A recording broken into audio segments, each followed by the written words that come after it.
Wah, gila men.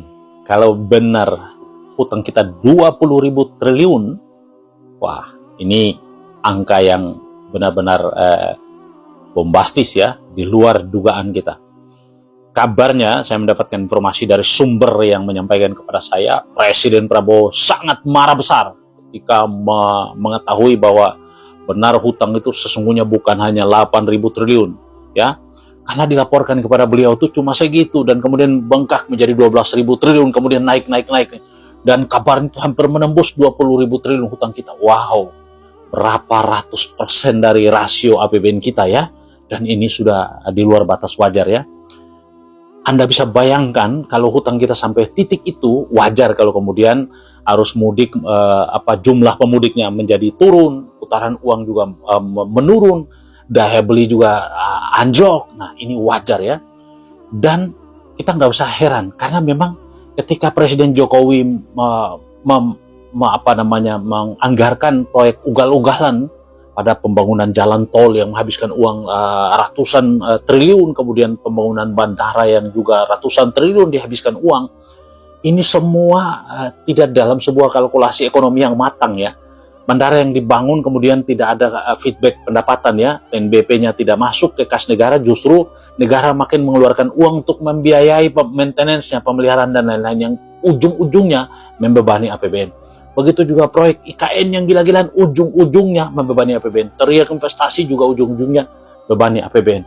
Dan ini kalau tidak diantisipasi dengan baik, Pak, kita akan berada dalam sebuah tekanan ekonomi yang bukan tidak mungkin akan lebih parah dari 97-98 ya, kondisi krisisnya.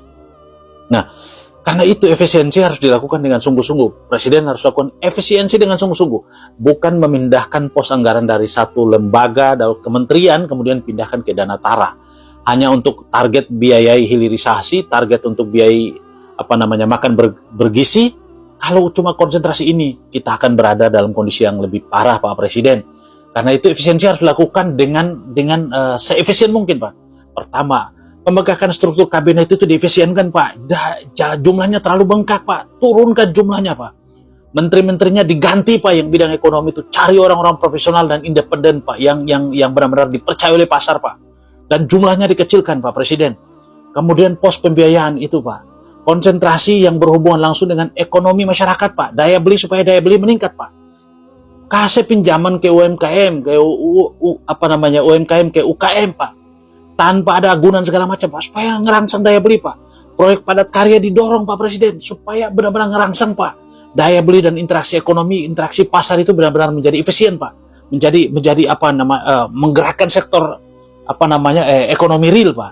Kalau itu dilakukan, Pak. Tapi kalau Bapak konsentrasi makan bergizi gratis, hilirisasi, Pak. Dan Bapak lakukan efisiensi dengan cara ini, Pak. Belanja publik Bapak turunkan, Pak. Belanja konsumsi Bapak turunkan. Dari pemerintah Bapak turunkan, Pak. Masyarakat akan tertekan, Pak. Bapak lihat, Pak, pendapatan sektor swasta itu, Pak, turun, Pak. Begitu berpengaruh juga pada daya beli masyarakat, Pak. Dan semua ini tertekan, Pak. Efisiensi kalau dilakukan dengan cara ini, Pak, kita tidak akan berada dalam satu situasi yang baik, Pak Presiden. Coba Bapak pikirkan sekali lagi, Pak. Harus efisiensi dengan sungguh-sungguh, Pak. Bapak harus hentikan tuh pejabat yang sudah menjadi menteri, wakil menteri, jadi komisaris lagi, jadi direksi lagi di BUMN segala macam, Pak. Staf ahli di menteri-menteri di kementerian itu terlalu banyak, Pak. Ini dipangkas semua, Pak. Supaya anggarannya benar-benar efisien, Pak. Dan jumlahnya dibatasi, Pak. Kalau enggak, kita hanya menghabiskan uang untuk membiayai mereka yang tidak produktif, Pak. Menteri-menteri ekonomi itu, Pak, ganti, Pak. Cari orang-orang yang hebat, Pak. Supaya bisa menopang kerja Bapak. Kalau tidak, Pak, kita berada dalam sebuah tekanan ekonomi yang luar biasa, Pak.